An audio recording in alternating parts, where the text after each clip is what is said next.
Hello everyone. तो आज हम सीखने वाले हैं पक्का, पक्की, पका का अनुवाद।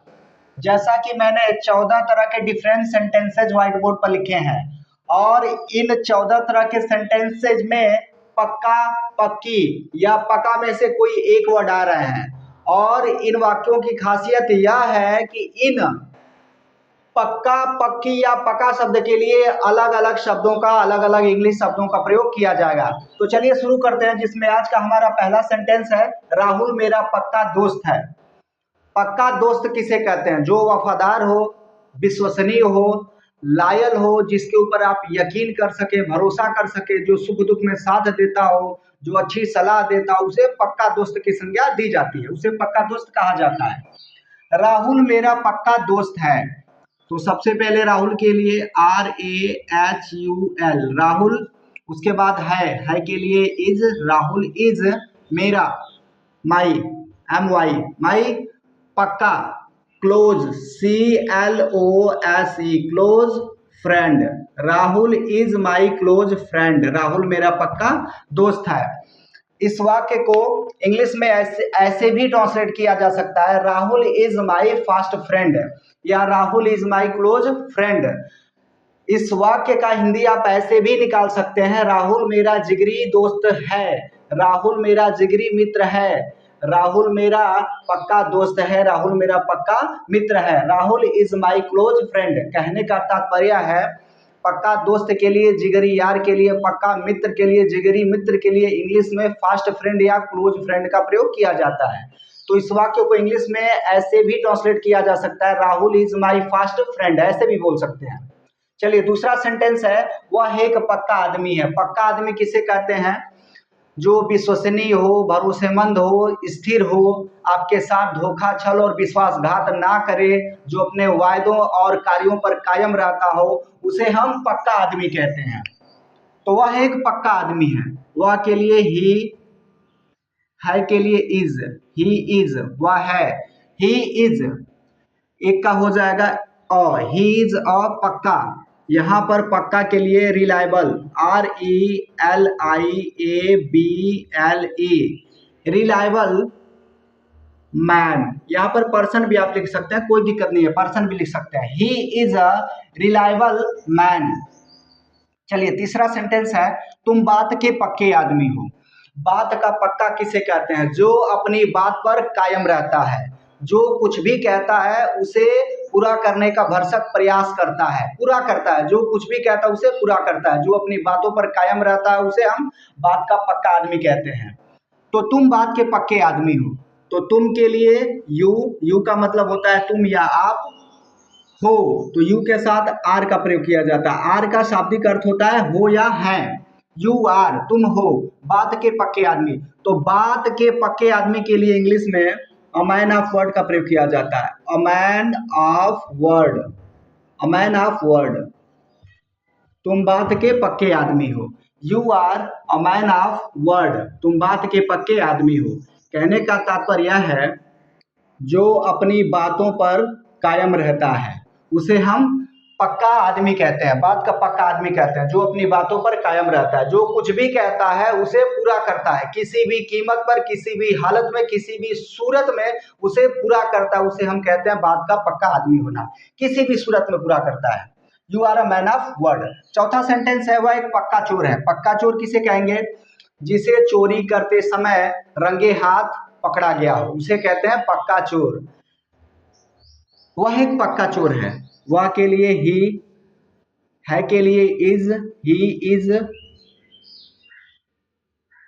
ही मीन्स हो जाएगा वह, है के लिए हो जाएगा इज, ही इज। एक के लिए पक्का, यहां पर पक्के के लिए इंग्लिश में वेटरन का यूज होगा, वेटरन, वेटरन, VETERAN, वेटरन। चोर की इंग्लिश हो जाएगी थिप, THIEF, थिप, थिप, THIEF, थिप का मतलब होता है चोर। चलिए पांचवा सेंटेंस है, एक बार मैं आपको और अवगत करा दूं, वह एक पक्का चोर है। वेटरन का हिंदी में अगर आप मतलब निकालेंगे तो वेटरन का हिंदी में मतलब होता है दक्ष, प्रवीण, कुशल। इसका मतलब क्या है कि वाक्य के कहने का क्या तात्पर्य है, वह एक पक्का चोर है। इसका मतलब अगर कोई भी व्यक्ति चोर है तो इसका मतलब पक्का चोर है। कहने का मतलब है इसके पूर्व वह चोरी की कई घटनाओं में शामिल है या वह चोरी की कई घटनाओं को इसके पूर्व अंजाम दे चुका है, इसलिए उसे कहा जा रहा है कि वह एक पक्का चोर है। अर्थात चोरी में उसे एक विशेष तरह का एक्सपीरियंस है, अनुभव है, अर्थात चोरी करने में उसे महारत हासिल है, वह चोरी करने में प्रवीण है, दक्ष है। तो वेटरन का हिंदी में अर्थ निकलता है दक्ष। तो यहाँ पर वह एक पक्का चोर है, तो he is a veteran thief. चलिए पांचवा सेंटेंस है, यह पक्का समाचार है। तो यह के लिए दिस है के लिए इज, दिस इज पक्का समाचार। तो पक्का के लिए AUTHENTIC authentic, authentic news, NEWS news. This is authentic news, यह पक्का समाचार है। कहने का तात्पर्य है पक्का समाचार का मतलब सटीक समाचार है, बिल्कुल सही समाचार है, गलत समाचार नहीं, बिल्कुल सटीक है, बिल्कुल सही है, उसे कहते हैं पक्का समाचार। This is authentic news. एक चीज के बारे में मैं आपको और अवगत करा दूं, इसके साथ न्यूज के साथ आर्टिकल ए और एन का यूज अगर आप ना करें तो बेहतर है। अर्थात कहने का तात्पर्य है कि न्यूज के साथ ऐसा नहीं है कि इसके पहले आप एन लगा दीजिए, मतलब न्यूज के साथ आर्टिकल ए और एन का प्रयोग नहीं किया जाता है। कहने का तात्पर्य है जैसे मान लीजिए अगर रहे यह एक अच्छा समाचार है, अगर मैं इसे ऐसे बोलूँ एक अच्छा समाचार है, तो अगर हिंदी में तो मैं बोल रहा हूँ यह एक अच्छा समाचार है, तो this is a good news नहीं होगा, केवल होगा दिस इज गुड न्यूज, यह अच्छा समाचार है, तभी भी this is good news. Hindi में लिखा भी रहे अगर एक, फिर भी वहां पर ए का यूज नहीं किया जाएगा, यह एक अच्छा समाचार है। तो ऐसा नहीं है कि this is a good news, यह एक बुरा समाचार है, तो this is a bad news, ऐसा नहीं है। न्यूज के साथ ए और एन का यूज नहीं किया जाता, भले ही समाचार के साथ किसी भी एडजेक्टिव का प्रयोग, किसी भी विशेषण का प्रयोग किया जाए, किसी भी एडजेक्टिव का प्रयोग अगर किसी भी विशेषण का प्रयोग न्यूज के साथ किया जाता है तो उसके साथ ए और एन का यूज नहीं किया जाता है। तो ऐसा नहीं है कि यहाँ पर आप एन लगा दीजिए, this is an authentic news, ऐसा नहीं है, गलत हो जाएगा। दिस इज ऑथेंटिक न्यूज, यह है या फिर यह पक्का समाचार है, ऐसा नहीं है। कहने का तात्पर्य है कि इसके साथ ए और एन का यूज न्यूज के साथ नहीं किया जा सकता है। जैसे मैंने आपको पहले ही बताया कि यह एक अच्छा समाचार है, तो क्या उसका अनुवाद कैसे आप करेंगे, this is a good news, गलत हो जाएगा। उसका अनुवाद होगा दिस इज गुड न्यूज, यह एक बुरा समाचार है। तो दिस इज बैड न्यूज, ऐसा नहीं है कि this is a bad news, उसका सही ट्रांसलेशन होगा यह एक बुरा समाचार, यह एक खराब समाचार है, दिस इज बैड न्यूज, यह एक अच्छा समाचार है या यह अच्छा समाचार है, दिस इज गुड न्यूज।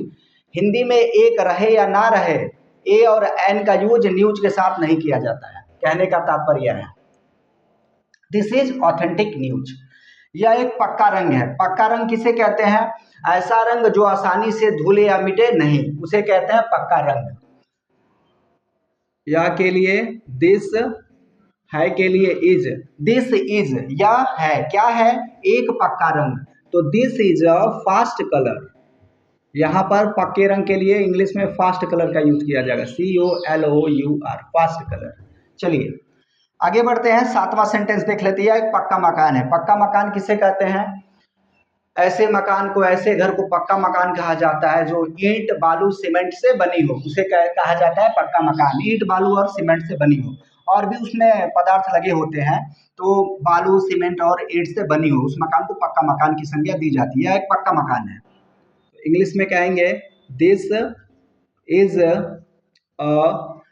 अ पक्का मकान। Brick, BRICK, brick build, BUILT, brick build house. House का मतलब मकान या घर। This is a brick built house.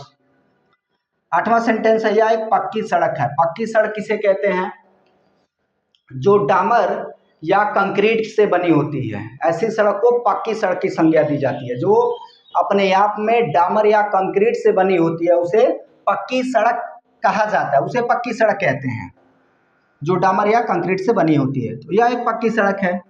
तो यह के लिए फिर से दिस इज एक के लिए अ हो जाएगा, दिस इज अ पक्की सड़क। तो पक्की सड़क के लिए मेटल्ड रोड, मेटल्ड का प्रयोग करेंगे इंग्लिश में, METALLED, metalled road, ROAD, metalled road, this is a metalled road. नवा सेंटेंस है, यह एक पक्का सबूत है। पक्का सबूत किसे कहेंगे? एक ऐसा सबूत जो किसी तथ्य को साबित करने के लिए काफी हो। एक ऐसा सबूत, एक ऐसा प्रूफ, एक ऐसा एविडेंस जो किसी फैक्ट को, जो किसी तथ्य को साबित करने के लिए, सही साबित करने के लिए काफी हो, उसे कहा जाता है पक्का सबूत। तो दिस इज अ, पक्का सबूत के लिए इंग्लिश में positive proof, POSITI, positive, POSITIVE,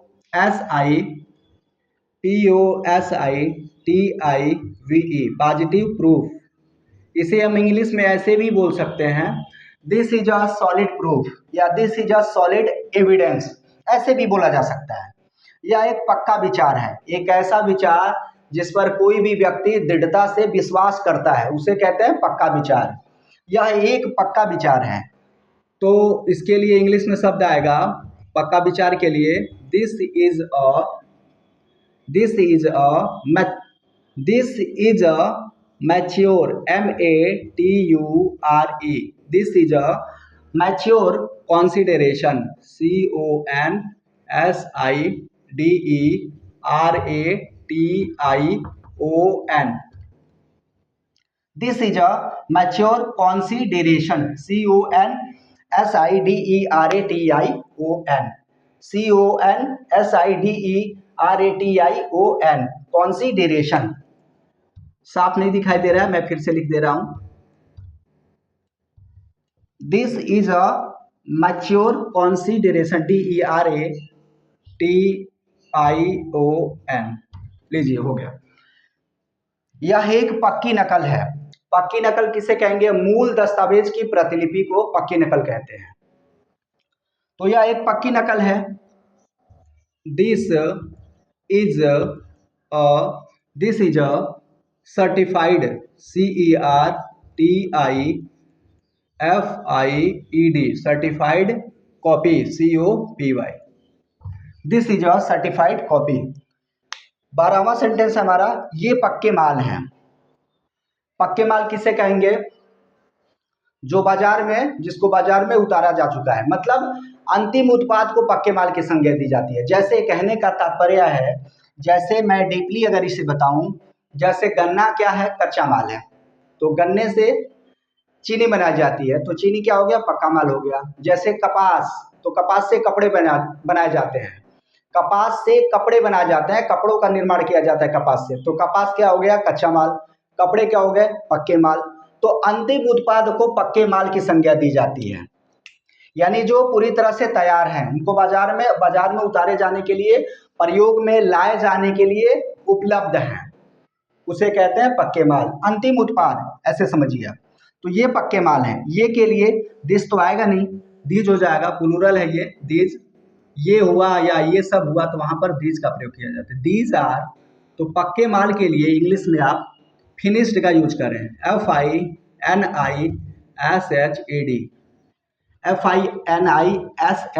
finished, FINISHED, finished. These are finished products, या गुड्स लिख लीजिए, कोई दिक्कत नहीं है। सामान की अंग्रेजी गुड में क्या करते हैं? एस जब हम ऐड कर देते हैं तो सामान की अंग्रेजी बन जाती है। These are finished goods. इस वाक्य को ऐसे भी लिखा जा सकता है, दीज आर फिनिश्ड मटेरियल्स, या दीज आर फिनिश्ड प्रोडक्ट्स, ऐसे भी लिखा जा सकता है। चलिए 13वां सेंटेंस है, यह एक पका बाल है। वैसे तो बाल जो होता है अनकाउंटेबल नाउन है, लेकिन मैं यहाँ पर एक पके बाल की बात कर रहा हूँ। अर्थात कोई व्यक्ति है, उसके सिर में एक पका बाल है, 2 पके बाल हैं, 3 पके बाल हैं। तो कहने का तात्पर्य 2 काले बाल हैं, या 1 काले बाल हैं, या 4 काले बाल हैं। तो मैं उसे, एक्चुअली में बात यह है कि बाल काउंटेबल भी नाउन है और अनकाउंटेबल भी नाउन है। कहने का मतलब बाल काउंटेबल नाउन में भी आते हैं और अनकाउंटेबल नाउन में भी आते हैं। जैसे 5 सफेद बाल, तो मैं इसे काउंट कर रहा हूँ, और मैं ये कह रहा हूँ कि सफेद बाल, जैसे यह पका बाल है, तो मैं यहाँ पर 1 2 3 4 5 की बात नहीं कर रहा हूँ। मैं अभी मैं इसे क्या कर रहा हूँ? काउंट कर रहा हूँ। यह एक पका बाल है, मैं एक पके, अगर कोई भी व्यक्ति है उसके सिर में एक पका बाल है, दो पके बाल है, तीन पके बाल है, तो ये इसे मैं क्या कर रहा हूँ, काउंट कर रहा हूँ, इसकी मैं गणना कर रहा हूँ, गिनती कर रहा हूँ। तो यहाँ पर काउंटेबल नाउन के रूप में इसका प्रयोग किया जा रहा है। वैसे तो बाल अनकाउंटेबल नाउन में भी आते हैं, काउंटेबल नाउन में भी आते हैं, जहाँ गिना जा सके तो काउंटेबल नाउन। तो यहाँ पर मैं गिन के बता रहा हूँ कि एक पका बाल है, तो एक पके बाल की चर्चा मैं कर रहा हूँ, तो यह एक पका बाल है। इसे बोला जाएगा दिस इज अब देखिए इस वाक्य की खासियत यह है, पका बाल, तो पके बाल के लिए इंग्लिश में जहाँ तक मेरी जानकारी है, जहाँ तक मेरे संज्ञान में है, जहाँ तक मेरी समझ शक्ति है, जो अभी तक मैंने गुरुजनों से पढ़ा है, सीखा है या किताबों से पढ़ा है, तो पके बाल के इंग्लिश में आप ग्रे का प्रयोग करें, ग्रे हेयर का, तो ज़्यादा बेहतर रहेगा। Grey hair, this is a grey hair, यह एक पका बाल है। चलिए 14वां सेंटेंस है, यह एक पका आम है, मतलब जो प्राकृतिक रूप से पक गया है या फिर उसे रासायनिक रूप से पकाया गया है। ऐसे आम खाने में मीठे होते हैं और स्वादिष्ट होते हैं, उसे कहते हैं पका आम। तो यह एक पका आम है। दिस इज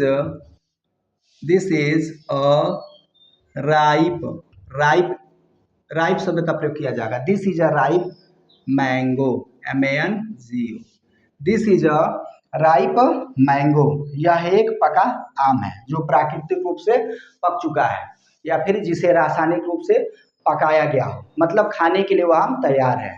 या ऐसे आम खाने में मीठे और स्वादिष्ट होते हैं। तो आशा करता हूँ पक्का, पक्की, पका का इंग्लिश अनुवाद आपको अच्छी तरह से समझ में आया होगा। तो आज के लिए बस इतना ही, मिलते हैं नेक्स्ट वीडियो में, तब तक के लिए जय हिंद।